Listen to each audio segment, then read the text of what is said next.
Nararamdaman mo bang parang mabilis mawala ang pera mo? Kahit hindi ka naman maluho, buwan-buwan kang nagsisikap kumita, pero parang laging may kulang sa dulo ng buwan. Mas nakakapagtaka dahil hindi naman lumalaki ang gastusin mo sa tingin mo.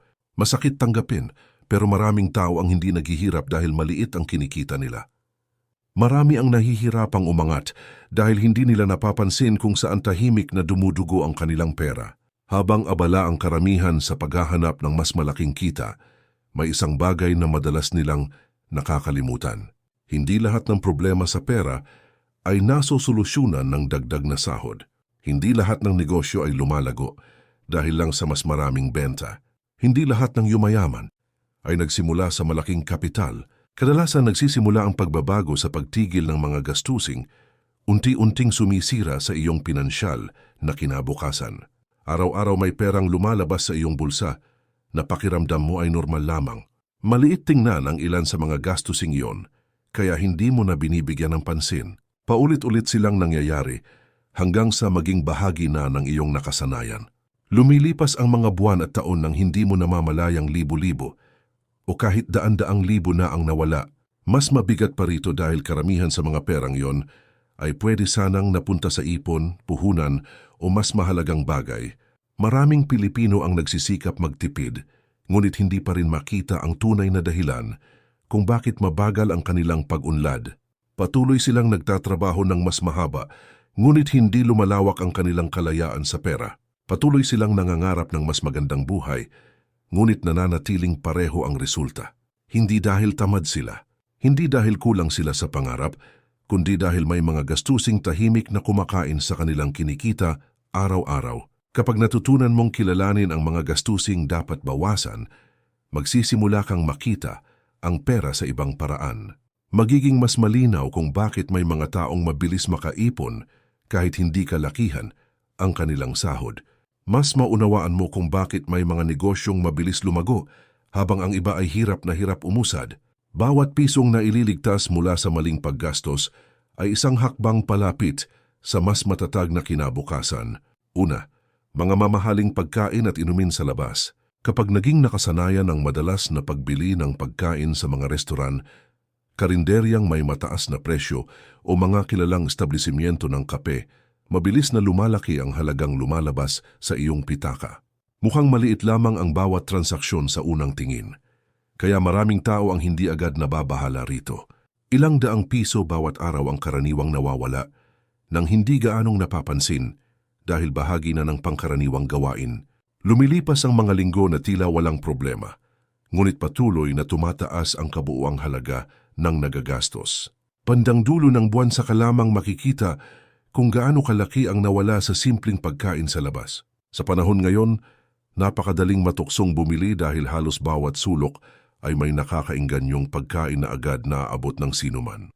Kasabay ng pagdami ng mga aplikasyon para sa paghahatid ng pagkain, ay lalo ring dumadami ang tukso na umorder anumang oras. Kahit walang espesyal na okasyon, ay nagiging normal para sa iba ang gumastos ng higit sa kinakailangan. Unti-unting nababawasan ang kakayahang maglaan ng salapi para sa mas mahalagang layunin. Nauuwi ang marami sa sitwasyong sapat ang kinikita ngunit kapos pa rin pagdating ng susunod na sahod. Mas kapaki-pakinabang ang paghahanda ng sariling baon dahil kontrolado mo ang dami, kalidad at halaga ng bawat sangkap. Bukod sa pagtitipid ay nagkakaroon ka rin ng mas maayos na pamamahala sa pang-araw-araw na pangangailangan. Nabibigyan ng pagkakataon ng isang pamilya na maglaan ng dagdag na pondo para sa mas makabuluhang bagay. Nagiging mas malinaw kung saan napupunta ang bawat perang pinaghirapan. Dahan-dahang nabubuo ang disiplina na mahalaga sa pangmatagalang pag-unlad. Hindi nangangahulugang kailangan mong alisin ng tuluyan ang pagkain sa labas dahil bahagi rin iyon ng kasiyahan ng buhay. Sapat nang magkaroon ng malinaw na limitasyon upang hindi ito maging dahilan ng walang kontrol na paggastos. Piliing gawing espesyal na pagkakataon ang mga ganitong karanasan sa halip na araw-araw na gawain. Nagkakaroon ng mas mataas na pagpapahalaga sa bawat binabayaran kapag hindi ito palaging ginagawa. Mas nararamdaman ang halaga ng perang pinaghirapan kapag ginagamit lamang sa mga bagay na tunay na mahalaga. Maraming individual ang naghahanap ng paraan upang madagdagan ang kanilang kinikita, ngunit nakakalimutang suriin ang simpleng bahaging ito ng kanilang pamumuhay. Minsan ang pinakamabilis na paraan upang makapag-ipon ay hindi ang paghahanap ng dagdag na trabaho, kundi ang pagbabawas ng hindi kailangang konsumo. Dito nagsisimula ang mas matalinong paghawak sa pananalapi na kayang magbigay ng mas malaking benepisyo sa paglipas ng panahon. Bawat pisong hindi nasasayang ay maaring maging pundasyon ng mas matatag na kinabukasan. Kadalasang nagsisimula ang malaking pagbabago sa maliliit na desisyong ginagawa araw-araw. Ikalawa, mga impulsibong pagbili sa online shopping. Tuwing may nakikitang malaking diskwento sa internet, maraming mamimili ang agad na aakit kahit wala naman talagang pangangailangan para sa produkto. Dahil ilang pindot lamang ang kailangan, nagiging napakadaling maglabas ng salapi nang hindi masyadong pinag-iisipan ang magiging epekto nito. Kasabay ng makukulay na anunsyo at limitadong alok ay nabubuo ang pakiramdam na baka may mahalagang pagkakataong mapalampas. Kusang nabubuksan ang pagnanais na bumili kahit maayos pa naman ang mga gamit na mayroon na sa bahay. Pagkatapos dumating ang in-order na pakete, ay madalas na nawawala rin agad ang pananabik na naramdaman noong una. Sa dami ng produktong lumalabas araw-araw, nagiging mahirap para sa ilan ang pigilan ang sarili sa paulit-ulit na pag-checkout. Bawat maliit na halaga ay tila walang epekto kapag tinitingnan ng paisa-isa lamang. Pagsapit ng katapusan ng buwan ay saka pa lamang napapansin kung gaano kalaki ang kabuuang nailaan para sa mga bagay na hindi naman mahalaga. Nababaon ng iba sa obligasyong pinansyal dahil mas inuuna ang pansamantalang kasiyahan kaysa pang matagalang katatagan. Humihina ang kakayahang magtabi ng reserba kapag palaging nauubos ang budget sa hindi planadong paggasta. Isang mabisang paraan upang maiwasan ang ganitong sitwasyon ay ang pagbibigay ng sapat na oras bago magdesisyon na bumili. Kapag hinayaan mo nang lumipas ang ilang araw, kadalasan ay nababawasan ang matinding pagnanais na makuha agad ang isang bagay. Nagiging mas malinaw kung talagang kailangan ba ang produkto o bunga lamang ng bugso ng damdamin. Natutulungan din ng isang tao na paghiwalayin ang kagustuhan mula sa tunay na pangangailangan. Bunga nito ay mas nagiging maingat ang bawat hakbang na may kinalaman sa pananalapi. Hindi masama ang paminsan-minsang pagbili bilang gantimpala sa sariling pagsisikap. Mahalaga lamang na may malinaw na hangganan upang hindi maging ugali ang walang habas na pagkuha ng kung ano-ano. Kapag bawat tukso ay agad pinagbibigyan, unti-unting nawawala ang kontrol sa direksyon ng iyong pananalapi. Mas mahirap buuin ang seguridad kapag patuloy na nauuna ang pansamantalang kasiyahan. Mas matibay na pundasyon ang nabubuo kapag marunong maghintay bago gumastos. Marami ang nangangarap magkaroon ng sariling bahay, matagumpay na negosyo, o komportabling pamumuhay sa hinaharap. Lahat ng layuning iyon ay nangangailangan ng maayos na pagdedesisyon sa bawat perang dumaraan sa iyong mga kamay. Ang kakayahang tumanggi sa hindi kinakailangang pagbili ay isang mahalagang anyo ng disiplina. Doon nasusukat kung gaano kalakas ang iyong kakayahang unahin ang mas malaking layunin kaysa panandali ang kasiyahan. Sa paglipas ng panahon, malaking halaga ang maaaring maiipon mula sa simpleng pag-iwas sa impulsibong online shopping. Ikatlo, mga subscription na bihira mo namang gamitin. Dumarami ang mga serbisyong nangangailangan ng buwanang bayarin dahil sa patuloy na pag-unlad ng teknolohiya at digital na pamumuhay. Maraming tao ang nagre-rehistro sa iba't ibang platform dahil sa kagustuhang subukan ang kanilang mga benepisyo. Nagsisimula ang lahat sa maliit na halaga, kaya hindi agad nararamdaman ang epekto nito sa buwanang budget. Lumilipas ang mahabang panahon na aktibo pa rin ang mga bayarin kahit halos hindi na nabubuksan ang mga account. Pagsapit ng pagsusuri sa gastusin ay saka lamang napagtatanto kung gaano kalaking halaga ang naubos ng walang malinaw na pakinabang. Kabilang dito ang mga streaming service, premium membership, digital application, online learning platform, at iba pang katulad na serbisyo. Dahil automatikong kinakaltas ang bayad, madalas ay hindi na ito napapansin sa pang-araw-araw na transaksyon. Nagiging tahimik na tagas ng pondo ang mga serbisyong hindi naman aktibong ginagamit. Habang nadaragdagan ang bilang ng mga nakasubscribe na account, ay lalo ring lumalaki ang kabuang singil kada buwan. Nababawasan ang kakayahang maglaan ng pondo para sa mga layuning mas may halaga sa hinaharap. Mainam na regular na suriin ang lahat ng kasalukuyang membership upang makita kung alin ang tunay na kapaki-pakinabang. Kapag bihira ng gamitin ang isang serbisyo, makabubuting pag-isipan kung kailangan pa ba itong ipagpatuloy.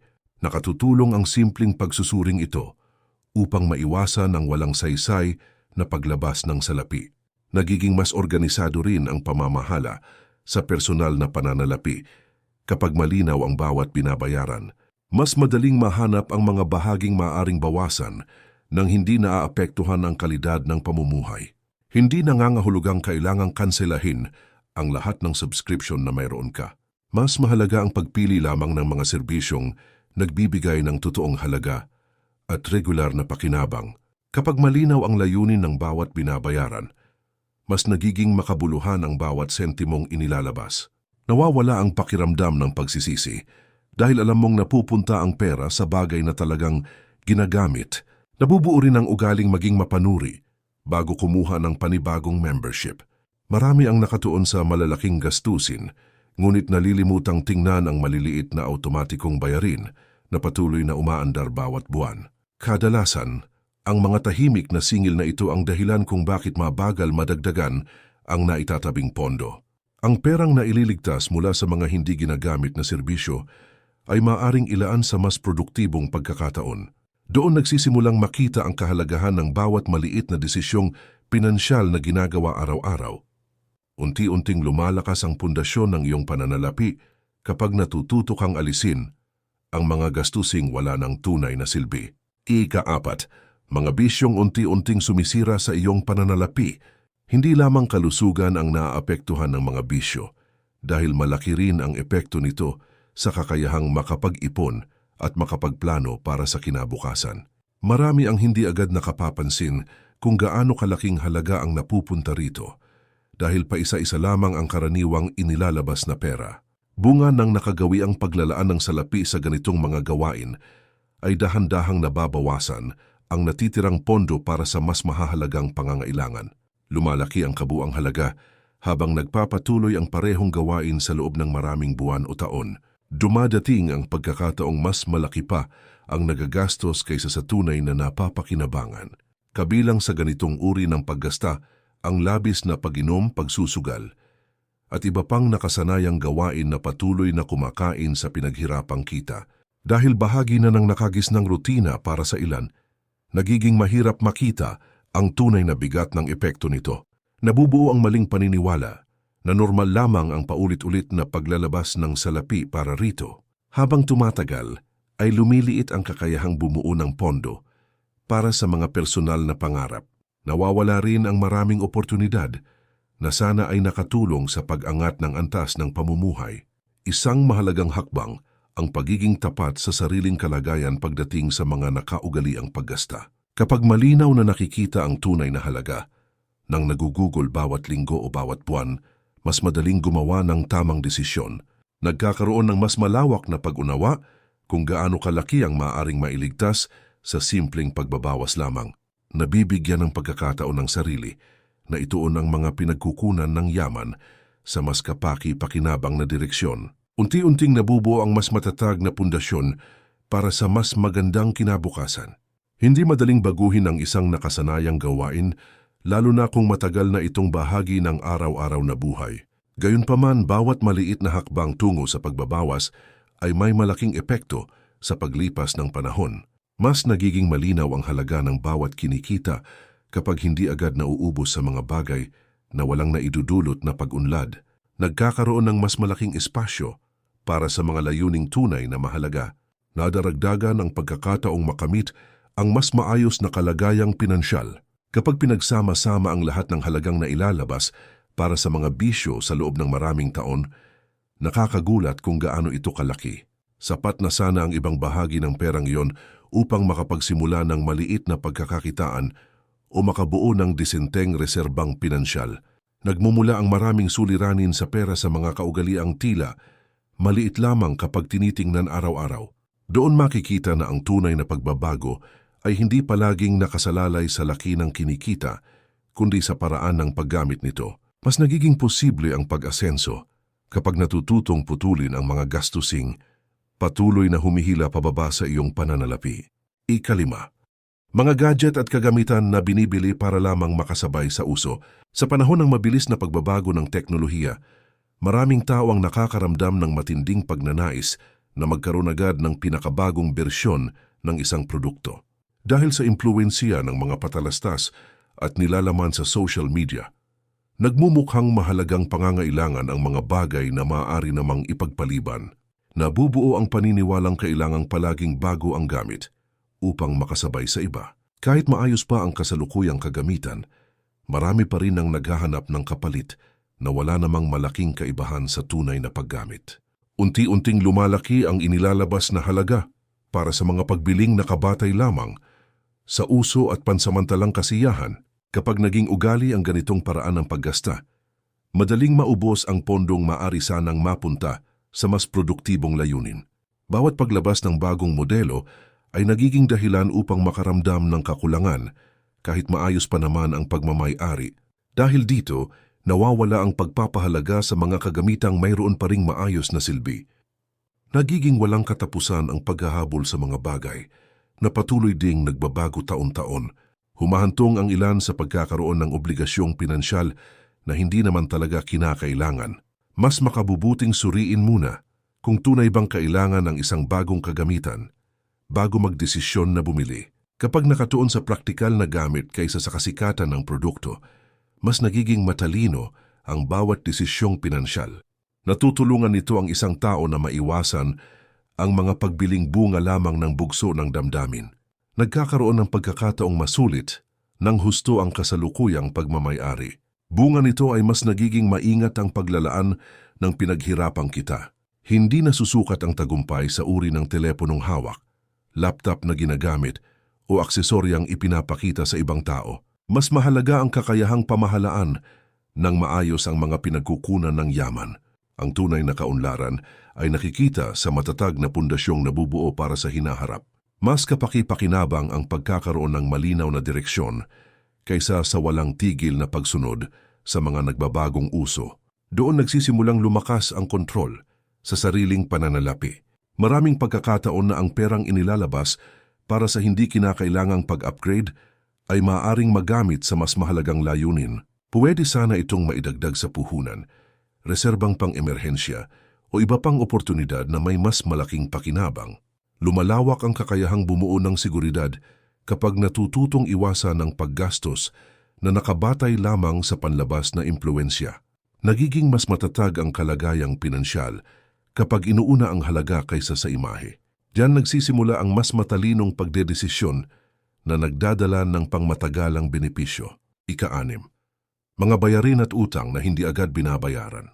Isa sa pinakamabilis na paraan ng pagtagas ng salapi ay ang pagpapabaya sa mga obligasyong dapat sana ay naaasikaso sa tamang oras. Maraming tao ang ipinagpapaliban ang pagbabayad dahil pakiramdam nila ay may sapat pa silang panahon bago ito maging problema. Dahil sa ganitong ugali, nadaragdagan ng mga karagdagang singil na maari namang naiwasan kung maagap lamang ang pagkilos. Lumalala ang sitwasyon habang patuloy na naiipon ang mga dapat bayaran sa magkakaibang petsa. Dumadating ang sandaling mas mabigat na ang pasanin kaysa sa orihinal na halaga ng obligasyon. Kadalasang kasama rito ang mga hindi nabayarang credit card balance, overdue na utility bills at iba pang pinansyal na pananagutan. Bawat araw na lumilipas ay maaring magdagdag ng panibagong singil na lalo pang nagpapalaki sa kabuuang halaga. Nahahadlangan ang maayos na daloy ng budget dahil kailangang habulin ang mga pagkukulang mula sa mga nakaraang buwan. Nabibigatan ang marami dahil mas malaking bahagi ng kinikita ang napupunta sa mga dagdag na bayarin. Humihina ang kakayahang maglaan ng pondo para sa mga planong magbibigay sana ng pag-unlad. Mahalagang magkaroon ng malinaw na sistema sa pagmomonitor ng lahat ng obligasyong pinansyal. Sa pamamagitan ng maayos na pagtatala ng mga petsa ng bayaran, nababawasan ang posibilidad ng pagkakalimot. Nagiging mas organisado ang pamamahala ng mga pinagkukunan ng yaman. Natutulungan ang sarili na maiwasan ang mga hindi kinakailangang multa at karagdagang interes. Bunga nito ay mas maraming salapi ang nananatili sa iyong kontrol. Hindi nangangahulugang kailangang magkaroon ng napakalaking kita upang mapangasiwaan ng maayos ang mga pananagutan. Mas mahalaga ang pagkakaroon ng disiplina at maagang pagpaplano sa bawat obligasyong dumarating. Kapag nauna ang responsibilidad bago ang luho, mas nagiging magaan ang kabuuang kalagayan sa pananalapi. Nabubuo ang kumpiyansa dahil alam mong maayos na natutugunan ang mga dapat asikasuhin. Unti-unting lumalakas ang pundasyong kailangan para sa pangmatagalang katatagan. Maraming pangarap ang naantala, hindi dahil sa kakulangan ng kakayahan kundi dahil sa paulit-ulit na pagpapabaya sa mahahalagang bayarin. Ang maliliit na karagdagang singil na naiipon sa pagdaan ng panahon ay maaring umabot sa nakakagulat na halaga. Sapat sana ang perang iyon upang mapalago ang isang maliit na pagkakakitaan o madagdagan ng ipon para sa hinaharap. Nagiging mas malinaw ang direksyon ng buhay kapag maayos ang paghawak sa bawat pananagutang pinansyal. Kadalasang nagsisimula ang tunay na pag-asenso sa simpleng ugali ng pagbabayad sa tamang oras. Paano kung ang dahilan kung bakit hindi ka makaipon ay hindi kakulangan ng kita, kundi mga gastusing matagal nang nakatago sa iyong pang-araw-araw na pamumuhay? Maraming tao ang buong buhay na naghahanap ng paraan para kumita ng mas malaki. Ngunit kakaunti lamang ang tunay na natututong protektahan ang perang mayroon na sila. Doon nagsisimulang magkaiba ang landas ng mga taong patuloy na nahihirapan at ng mga taong unti-unting umaangat sa buhay. Hindi palaging nakikita ang pagbabago sa laki ng sahod. Madalas na nagsisimula ang pagunlad sa paraan ng paghawak sa bawat pisong dumadaan sa iyong mga kamay. Kapag natutunan mong bawasan ang mga gastusing walang naidudulot na tunay na halaga, nagkakaroon ng mas malaking puwang ang iyong pananalapi upang lumago. Nagiging mas madali ang pagbuo ng ipon para sa mga pangarap na matagal mo nang gustong maabot. Mas lumalawak ang pagkakataong makapagsimula ng pagkakakitaan na maaring magbigay ng karagdagang seguridad para sa iyong pamilya. Unti-unting nababawasan ang pag-aalala tuwing dumarating ang mga hindi inaasahang pangyayari. Nagiging mas matatag ang iyong pundasyon habang mas nagiging maingat ang bawat desisyong pinansyal na ginagawa mo. Walang yumayaman sa isang gabi lamang. Walang malaking tagumpay na nabubuo ng walang disiplina at matalinong pagpili. Bawat tamang hakbang na ginagawa ngayon ay may kakayahang baguhin ang direksyon ng iyong kinabukasan pagdating ng mga susunod na taon. Bawat hindi kinakailangang gastos na naiiwasan ay isang hakbang palapit sa mas malayang buhay. Bawat perang na ilalagay sa mas mahalagang layunin ay isang hakbang palapit sa mga pangarap na dati ay tila napakalayo. Kung umabot ka hanggang dito, malamang isa ka sa mga taong seryosong gustong baguhin ang kanilang kalagayang pinansyal. Ibahagi sa komento kung alin sa anim na gastusing nabanggit ang pinakamalaking hamon para sa iyo. Pindutin ang like at sundan ang channel para sa mas marami pang aral tungkol sa pera, pag-iipon at pagbuo ng mas matatag na kinabukasan. Maraming pagkakataon ang dumarating at lumilipas, ngunit ang pinakamahalagang desisyon ay palaging nagsisimula sa pagpili mong kumilos ngayon.